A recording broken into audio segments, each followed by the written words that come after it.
This is Neroke 5. I'm going to be doing these videos until I die or I find something better to do. So please help me achieve this noble objective by contributing to my Patreon. Link is down below. Thank you very much. So I had to break this up into two different parts. Part of the reason why I needed to break it up into two different parts was because there was just a, it was running almost 50 minutes long. And that's a long listen, especially after you have to listen to my voice. One of the things that stood out for me, and as you go through, you'll kind of see this happen. Because I mean, at one point, I don't remember if it was in this section or it's in the second section, where I talk about how we should all be grateful because Donald Trump is the president right now, and not Hillary Clinton. And one of the things that stood out about this particular video, and I don't know how I missed this the first time around, but I did. This video was shot in San Francisco in October of 2016. Now, you need to understand something about, or maybe it was September. I'm going to have to go back and check. At that time, the press, the media, and all indications were that this was Hillary's election to win in a landslide. So when you're listening to the Ashley Judd video, just remember that this was an effective proclamation by the regressive left as to what exactly they were going to do had Hillary Clinton won.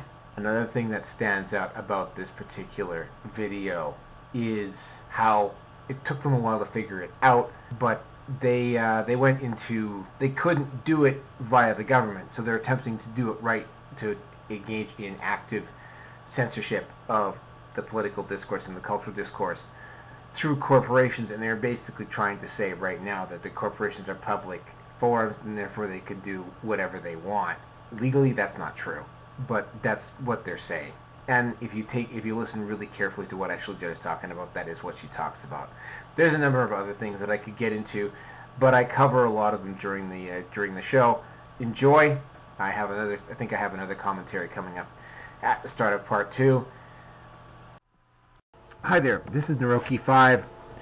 Alright, yes, I'm going to be the first to admit this video is being made 2 years too late. There's been a lot of stuff sitting on my computer for the past few years and months. This is one of them. Yep, this is my response to the Ashley Judd TED Talk that she did in the beginning of 2017. To put this into historical perspective, this was the video that Ashley Judd did where the regressive left opened up and declared war.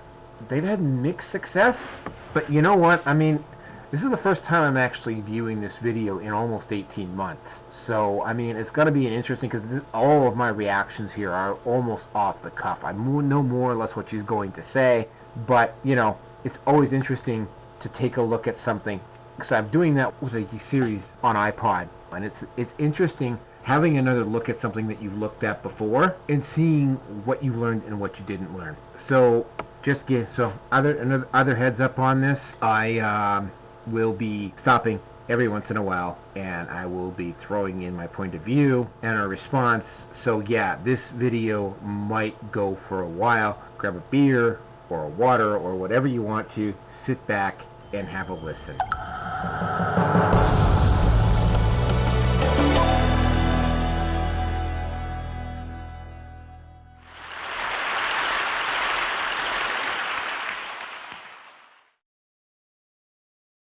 Ashley Judd, stupid fucking slut. You can't sue someone for calling them a cunt. If you can't handle the internet, fuck off, whore. I wish Ashley Judd would die a horrible death. She is the absolute worst. Ashley Judd, you're the reason women shouldn't vote. Twisted is such a bad movie, I don't even want to rape it. Whatever you do, don't tell Ashley Judd she'll die alone with a dried out vagina. If I had to fuck an older woman, oh my God, I would fuck the shit out of Ashley Judd. That bitch is hot AF. The unforgivable shit I would do to her. Online misogyny is a global gender rights tragedy, and it is imperative that it ends. You know, I gotta hand it to Ashley. I mean, that is a really good opening. Shock and awe. Look at all these evil men. Look at all of this online misogyny. Look at all of this stuff directed at me. And of course, I mean, I've encountered this in a number of places, specifically with an individual who I'm going to be doing later on, probably sometime next year, on the NPCs of Quora, who used this exact same technique. This is what we call projection. She cherry picks a few items out of the mail and the stuff that she has received online, and she uses that to project out to equal or to suggest that everything, that she's getting tons and tons of it. I mean, I would love to actually see the amount of correspondence that she actually gets online and how much of it is actually hateful. I'd also be curious to see if she reacts. So I think she does react. Again, I haven't seen this video in a year and a half, so maybe she has reacted to it. But I mean, yeah, right off the bat, projection and an attempt to use examples of what happens to her and to go and to suggest that this is widespread. And of course, I mean, I'm going to just point out right now that, I mean, I haven't had death threats yet. I have had people from the right come after me, but I've had people from the left come after me as well. I have been doxxed. I have been threatened. I've had this stuff happen to me, and I mean, I don't see me complaining about it. But anyway, let's continue.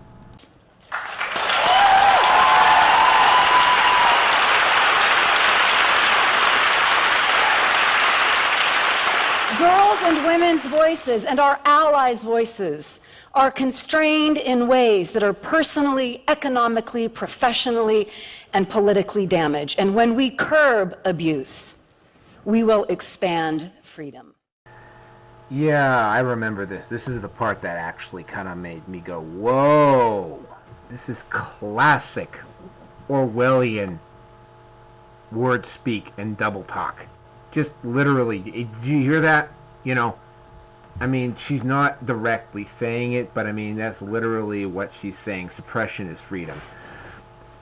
I'm going to expand on this a little bit, because this has become very clear, especially in light of what's happened right at the end of 2018 here, when I'm actually getting around to finally doing the response to this video. Yeah, freedom is suppression. They have figured out, and they knew this back at the start of 2017, which is where all of this started. It's not a coincidence that shortly after this video came out, most of the quote-unquote progressive rags or publications decided that they were going to suspend their comment sections. That's when the publication started really going off the rails. You see, up until the time that they had a comment section, they had to stay honest. If they got dishonest, they were absolutely massacred in the comment section. That's just one example. The other example is the fact that they figured out that the only way they're going to win this fight, because they can't win in an open battlefield, is to actually remove all of the opposition, which was why it was so important for them to have Clinton win at the start of 2016, which she didn't. So they've tried to do pretty much everything they can outside of government to suppress the opposition.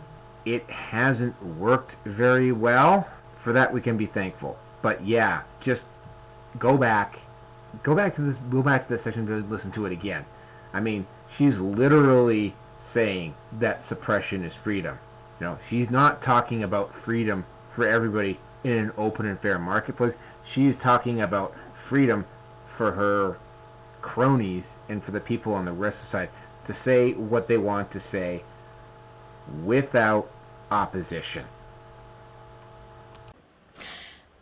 I am a Kentucky basketball fan, so on a fine March day last year, I was doing one of the things I do best. I was cheering for my Wildcats. The daffodils were blooming, but the referees were not blowing the whistle when I was telling them to. Funny, they're very friendly to me before the opening tip, but they really ignore me during the game. 3 of my players were bleeding, so I did the next best thing. I tweeted.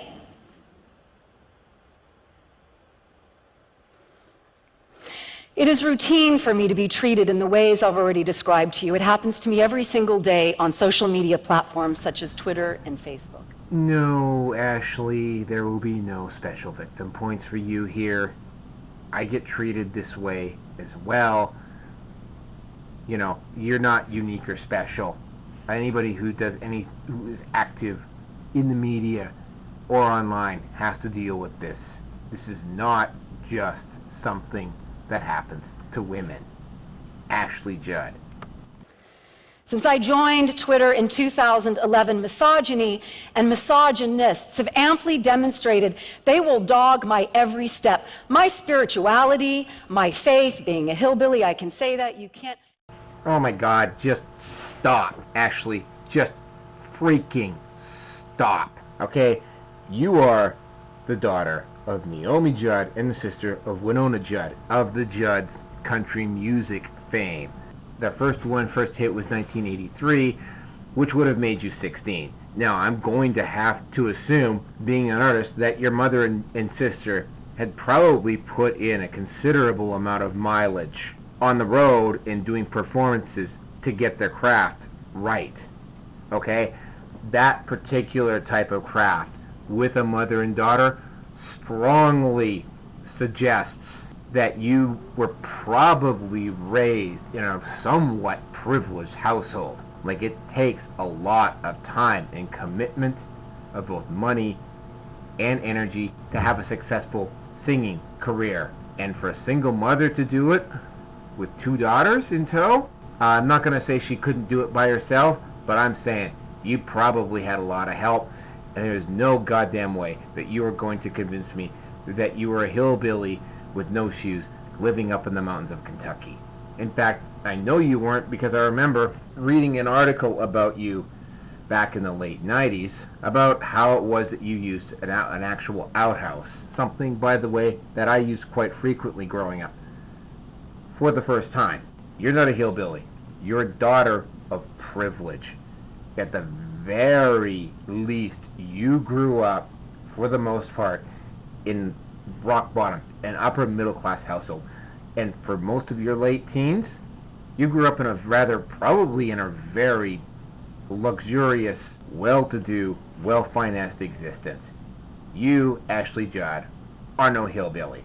So just fucking stop. All of it is fair game. And I have responded to this with various strategies. I've tried engaging people. This one guy was sending me hyper-sexual, nasty stuff, and there was a girl in his avatar, and I wrote him back and said, "Is that your daughter?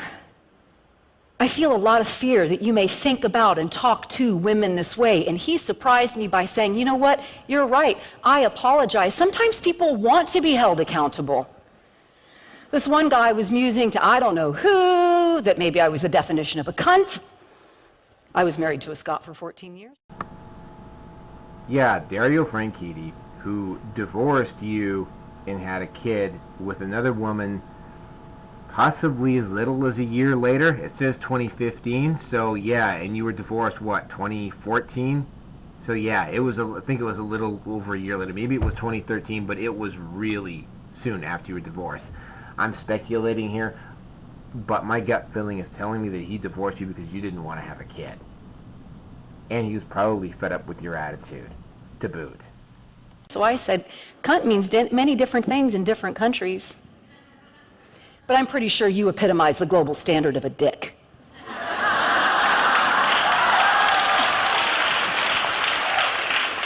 I've tried to rise above it. I've tried to get in the trenches, but mostly I would scroll through these social media platforms with one eye partially closed, trying not to see it, but you can't make a cucumber out of a pickle. What is seen goes in. It's traumatic. And I was always secretly hoping in some part of me that what was being said to me and about me wasn't true. Because even I, an avowed, self-declared feminist who worships at the altar of Gloria, internalized the patriarchy. You know, I keep hearing this all the time. The patriarchy. You know, like, this non-existent thing. This is almost like unconscious bias. The patriarchy. You know, where is this patriarchy? Like, is it under my bed? Like, I mean, if there's this patriarchy around that men are benefiting from it, I mean, I'm still waiting for my male privilege to kick in. And, I mean, I'm still have not heard a feminist come up with a decent response to name one right a man has that a woman doesn't. Yeah, they don't have an answer for that one. And the other part on that is that, I mean, it's, you know, and the answers that I have gotten have been kind of vague and indecipherable, and it's sort of like, you know, you have to kind of like engage in mental gymnastics to believe in it. And it's like, this is their catch-all excuse for everything. Patriarchy hurts men too. Well, you know what? It is what it is. You know, I hate to say it, but I mean, I've seen women that end up showing weakness getting preyed upon by other women. Don't come and tell me that that is just exclusively the patriarchy. This is really critical. Patriarchy is not boys and men. It is a system in which we all participate, including me. On that particular day, for some reason, that particular tweet after the basketball game triggered something called a cyber mob. This vitriolic, global outpouring of the most heinous hate speech, death threats, rape threats. And don't you know, when I was sitting at home alone in my nightgown, I got a phone call, and it was my beloved former husband, and he said on a voicemail, "Loved one, what is happening to you is not okay." And there was something about him taking a stand for me that night that allowed me to take a stand for myself, and I started to write. So, let me see if I understand this correctly. A bunch of idiotic sports players said a bunch of stuff, and you ended up dealing with a cyber mob, which, by the way, I have had to deal with myself on 4 separate occasions. Yeah, and I'm a guy, too. Again, with this thing about, oh, well, it's against women and girls. Well, you know, one of the things that keeps getting ignored by feminists, Ashley, is the fact that, one, it's not just women and girls that get this. Men and boys get this too. Men and boys get this a lot. But I mean, you keep trying to play this off as if this is just something happening to women and girls. And it's not just happening to women and girls. Ashley, stop being dishonest. I started to write about sharing the fact that I'm a survivor of all forms of sexual abuse, including 3 rapes, and the hate speech I get in response to that. These are just some of the comments posted to news outlets. Being told I'm a snitch is really fun. Oh, Lord Jesus. Thank you, Jesus. May your grace and mercy shine. So I wrote this feminist op-ed. It is entitled, "Forget Your Team. It is your online gender violence toward girls and women that can kiss my righteous ass."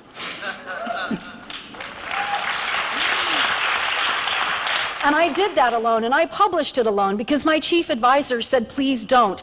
The reign of retaliatory garbage that is inevitable, I fear for you." Yes, and he was probably right to fear for you. If what I have listened to so far in this talk is anything to go by, yeah, you were going to get retaliation. You were going to get called out on it.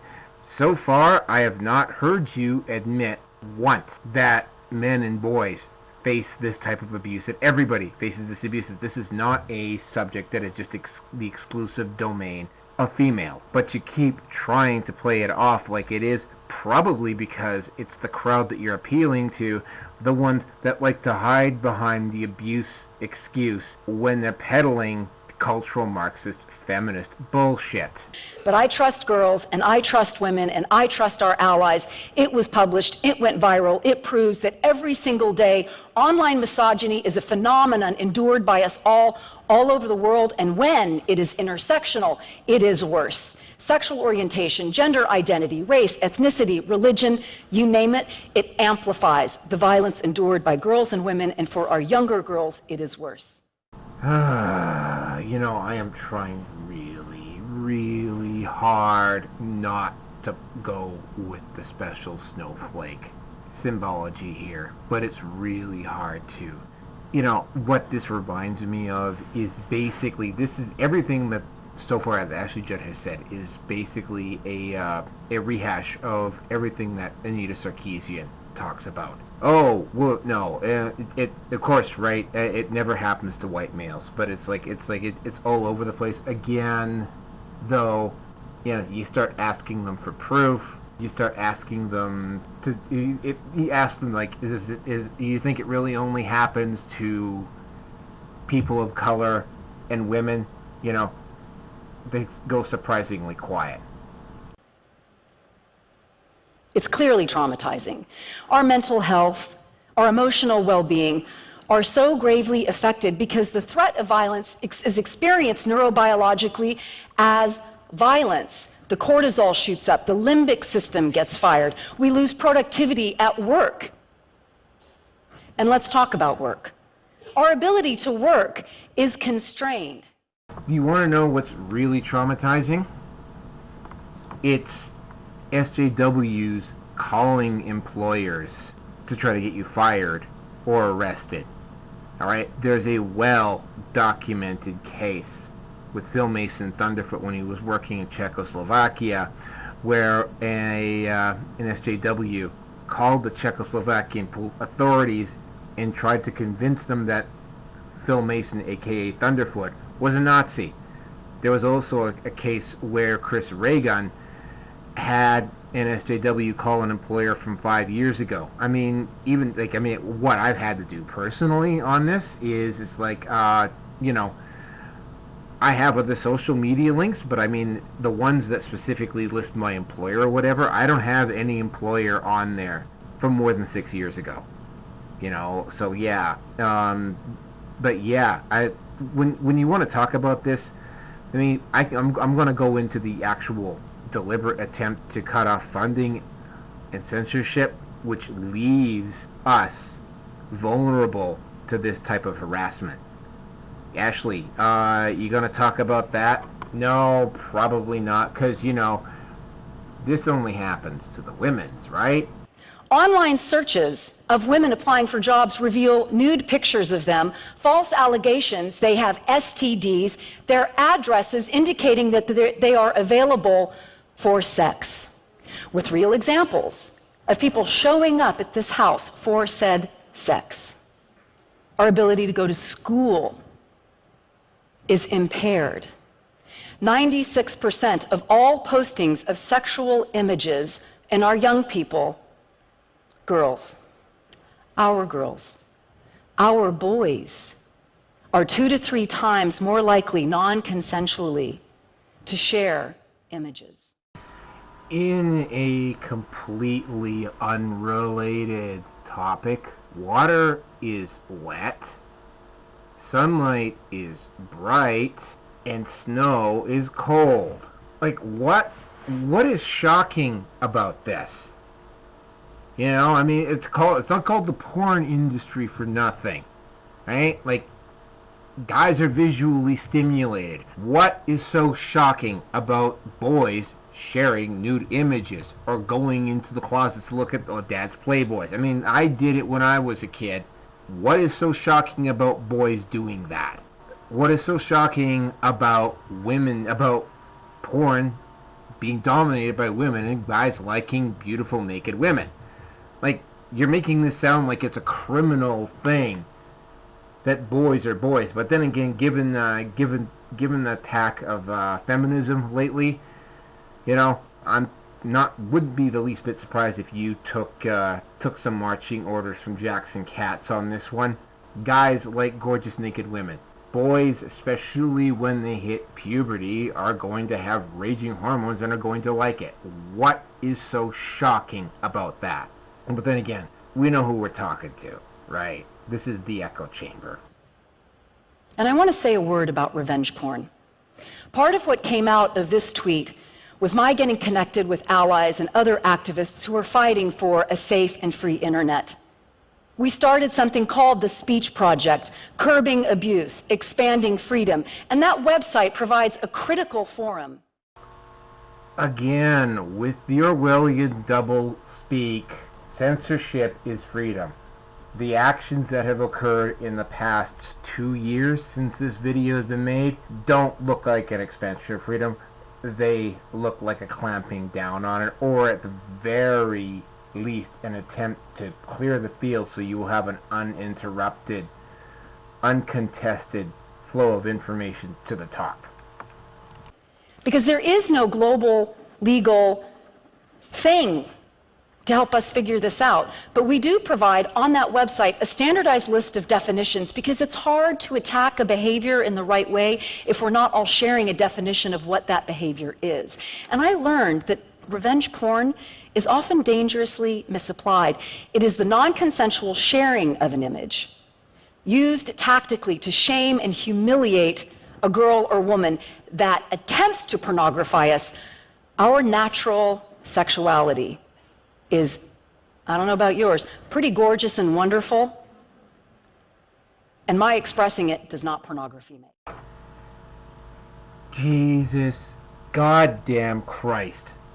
You know, again, with this implication that it's only women that are falling victim to this.